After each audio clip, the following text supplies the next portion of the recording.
Hello viewers, स्वागत है आपका मेडिसिन बाय चिप्स पे। आज का जो हमारा पास पेपर का क्वेश्चन है वो है कि कार्बन टेट्राक्लोराइड जो टॉक्सिन है उसकी मेटाबॉलिज्म बताएं और इसके अलावा जो सेलुलर अडेप्टेशन है उसको एक्सप्लेन करें, जिसमें डिफरेंट जो है ना वो पिगमेंट्स आ जाते हैं, वो सेपरेटली भी पूछे गए हुए हैं। सो अगर आप हमारे चैनल पर नए हैं तो हमारे चैनल के में जो लाल रंग का घंटे का बटन है उसको ज़ोर से दबाएं और सब्सक्राइब करें ताकि आने वाली तमाम वीडियोस आप तक पहुंच जाएं।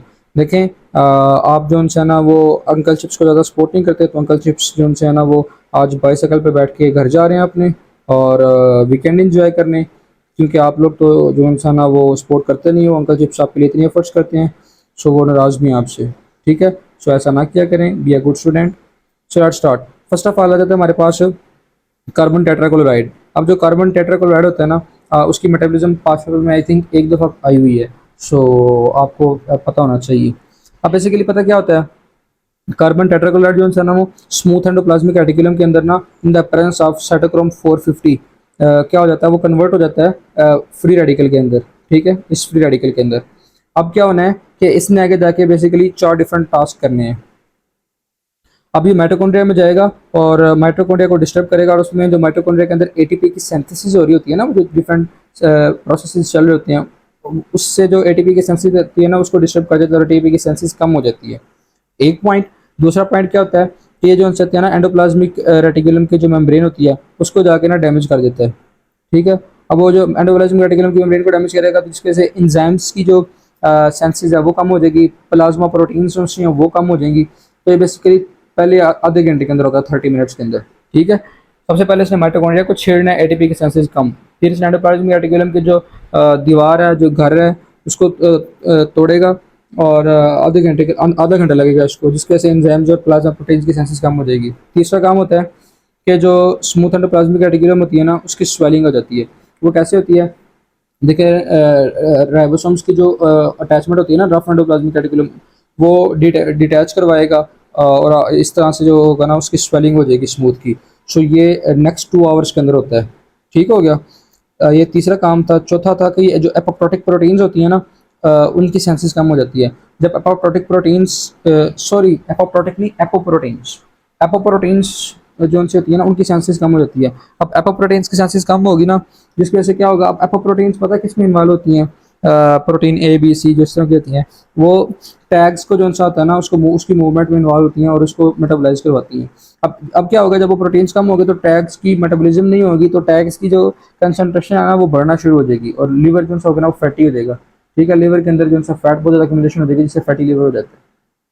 सो 4 आपने पॉइंट्स याद रखने हैं। माइटोकॉन्ड्रिया एटीपी की सेंसेस कम होगी, एंडोप्लाज्मिक रेटिकुलम की जो मेम्ब्रेन है वो डैमेज होगी, जिसकी वजह से एंजाइम्स और प्लाज्मा प्रोटीन्स कम हो जाएंगी।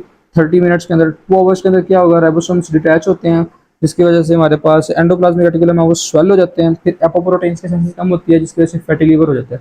फैटी लीवर का एमसीक्यू बहुत ज़्यादा होता है। फैटी लीवर को पता है किसके साथ रिलेट करते हैं, वो अल्कोहल के साथ बहुत ज़्यादा रिलेट करते हैं। कि एक बंदा है वो जो इंसान वो शराब पी के है और टुन है, तो खैर अब पहली दफ़ा पीने से तो लीवर फैटी नहीं होता, लेकिन अगर क्रोनिक हिस्ट्री हो तो अल्कोहल वाले पर्सन की ना जो उनसा होता है ना लीवर, जिगर, वो फैटी होना हो जाता है। तो ये एक एमसीक्यू भी है। डन हो गया जी। आगे जाते हैं हमारे पास एक्यूमुलेशंस। ठीक है, अब एक्यूमुलेशंस होती है ना वो हमारे पास होती हैं साइटोप्लाज्म के अंदर भी होती हैं, इसके अलावा न्यूक्लियस में भी होती हैं और ऑर्गेनेलिज के अंदर भी होती हैं। ठीक हो गया। अब जो सेल होता है, सेल के अंदर आपको पता है साइटोप्लाज्म है उसमें भी होगी, फिर ऑर्गेनेलिज हैं, फिर न्यूक्लियस है, उन सब के अंदर एक्यूमुलेशन हो सकती हैं। ऑर्गेनेलिज में मेनली लाइसोसोम के अंदर एक्यूमुलेशन होती है। अब आ जाते हैं हम कि एक्यूमुलेशन जो होती है कौन से कंपोनेंट्स की बेसिकली एक्यूमुलेशन ज़्यादा होती है। अब देखें, मेन तो हमारे पास 3 कंपोनेंट्स होते हैं ना, प्रोटीन्स, कार्बोहाइड्रेट्स और फैट्स।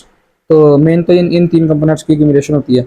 अब देखिए फैट जो उनसे होती है ना, फैट में सबसे पहले क्या आता है, टैग्स, वो ज़्यादा एक्यूमुलेट हो जाते हैं, कोलेस्ट्रॉल और कोलेस्ट्रॉल एस्टर्स। ठीक है, ये 3 कंपोनेंट्स बढ़ जाते हैं और जमा होना शुरू हो जाते हैं सेल के अंदर से। उसके बाद आते हैं प्रोटीन्स। प्रोटीन्स में अम्यूनोग्लोबुलिन्स और इसके अलावा एल्बुमिन, ये ज़्यादा हो जाती है। ठीक है, और कार्ब्स में आ जाता है ग्लाइकोजन, ग्लाइकोजन बहुत ज़्यादा हो जाती है। इसके अलावा कुछ पिगमेंट्स होते हैं, उनकी भी एक्यूमुलेशन हो जाती है। अब पिगमेंट्स का जो है ना वो बड़ा इंपॉर्टेंट क्वेश्चन है पिगमेंट्स आ जाता है हमारे पास लिपोफस्किन, मेलानिन और हीमोसिड्रिन। ठीक हो गया। अब जो ये है ना पिगमेंट, इसका सेपरेट से क्वेश्चन भी आया हुआ है, जैसे वो लिपोफस्किन का पूछ लेता है कि वो उसको वेयर एंड टियर पिगमेंट कहते हैं, ये एमसीक्यू आया हुआ है। ठीक है, इसके अलावा वो एक्सप्लेनेशन के लिए भी पूछ सकता है।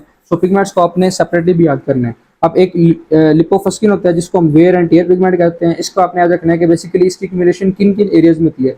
तो जो जो बंदे एचबीएल बैंक के अंदर जिन जिन के अकाउंट खुले हुए हैं ना, उनको तो बिल्कुल नहीं होता, लेकिन जो एचबीएल बैंक जो, जो एचबीएल बैंक के अंदर जो उनसे होते हैं ना मैनेजर वगैरह, उनको जो इंसान है वो बहुत ज़्यादा लिपोफस्किन की एक्यूमुलेशन हो जाती है। अब उसमें हार्ट है, एच से हार्ट बनता है, बी से ब्रेन बनता है और एल से लिवर बनता है।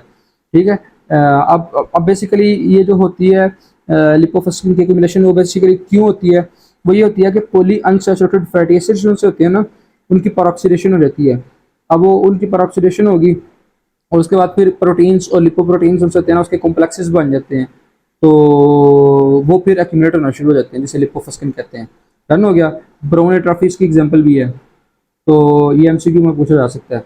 नेक्स्ट आ जाता है हमारे पास मेलानिन।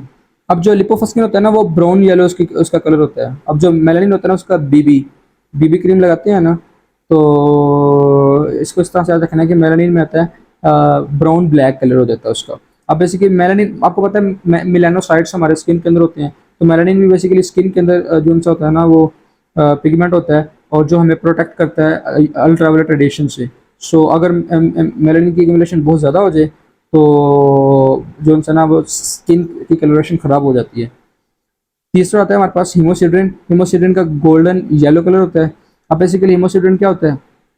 ये बेसिकली क्या है, एक आयरन कंटेनिंग पिगमेंट है, जो कि अब देखें एक एक ब्लड वेजल है। फॉर एग्जांपल मैं आपको इधर बना के दिखा देता हूँ। एक ये ब्लड वेजल है, ब्लड वेजल के अंदर देखें आरबीसी जो है ना, वो अनिमा घूमी जा रहे हैं। अब वो एक आरबीसी जो है वो बिछड़ गया बाकी दोस्तों से और वो आ गया बाहर।